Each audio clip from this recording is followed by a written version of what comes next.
be here. Great, thank you so much. And I think the message has arrived in Europe that we need to carry a significantly larger share of the burden. As you know, we are all trying to spend more. Some are spending really a lot more. Others are lagging behind a little bit, but we're moving in the right direction, I think. Let me turn to a really concrete, urgent issue, Ukraine. The Trump administration, from what we have seen in the media, etc., seems to agree with most of us in Europe that, unfortunately, Russia does not seem to be really willing to end this military confrontation. If that's the assessment, if that's our collective assessment, could you talk a little bit about U.S. strategy going forward?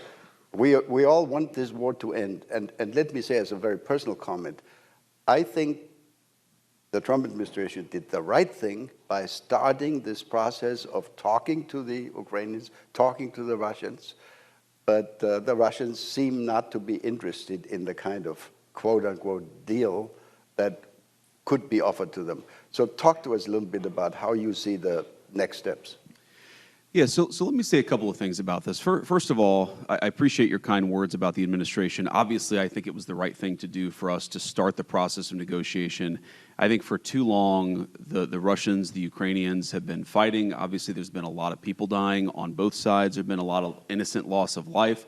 And our view is it's absurd that you've had this war go on for so long, and the two sides aren't even talking constructively about what would be necessary for them to end the conflict. And I think that one of the things that President Trump has always been very good at, and he's gotten a lot of criticism, unfair criticism in my view, from both the American and some of the European press, is what I would call a strategic realism or a strategic insight. In other words, you don't have to agree with the Russian justification for the war, and certainly both the president and I have criticized the full-scale invasion, but you have to try to understand where the other side is coming from to end the conflict. And I think that's what President Trump has been very deliberate about, is actually forcing the Russians to say, here is what we would like in order to end the conflict. And again, you don't have to agree with it.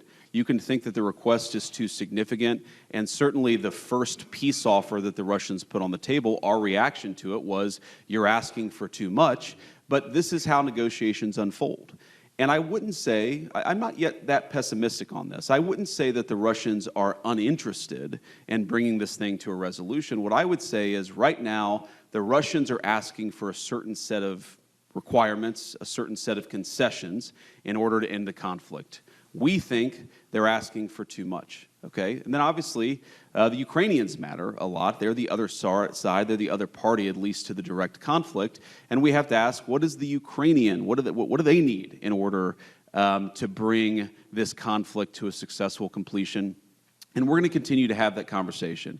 Now, what the president has said is that he will walk away if he thinks he's not making progress. And I think that, about once every 4 or 5 weeks, you will hear some American official or sometimes multiple American officials say, this is a week where we need to make another step. And in particular, the step that we would like to make right now is we would like both the Russians and the Ukrainians to actually agree on some basic guidelines for sitting down and talking to one another. Obviously, the United States is happy to participate in those conversations, but it's very important for the Russians and the Ukrainians to start talking to one another. We think that is the next big step that we would like to take. And why does that matter? The reason it matters is because, again, I mentioned the Russians, but also the Ukrainians have also been sort of, they've put a piece of paper in our hands that says this is what we would need in order to bring this conflict to a successful resolution from our perspective. And there's a big gulf, predictably, between where the Russians and the Ukrainians are, and we think the next step in the negotiation is to try to close that gulf. We think it's probably impossible for us to mediate this entirely without at least some direct negotiation between the two, and so that's what we focused on. But I'm not yet a pessimist on this. I mean, obviously, you know, the Russians and the Ukrainians are not there yet because the fighting is still going on. You know, the Ukrainians have said they would agree to a ceasefire, a 30-day ceasefire. We appreciate that. What the Russians have said, again, you don't have to disagree with it, but it's important to understand where the other side is coming from.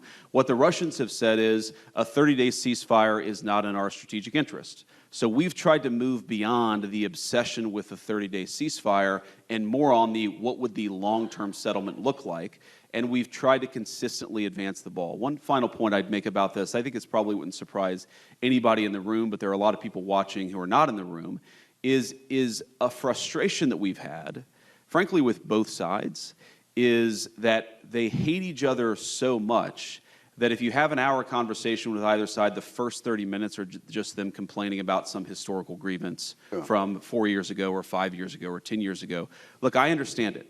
I understand that people don't fight wars against each other without a lot of grievance and a lot of problem, but we're trying to, as much as we can, play a constructive role in advancing the peace conversation forward. And what I'll say, just to echo something that President Trump has said many times, but I think it bears repeating, is our strong view is that the continuation of this conflict is bad for us, it's bad for Europe, it's bad for Russia, and it's bad for Ukraine. We think that if cool heads prevail here, we can bring this thing to a durable peace that will be economically beneficial for both the Ukrainians and the Russians, and most importantly, will stop the end of the destruction of human lives.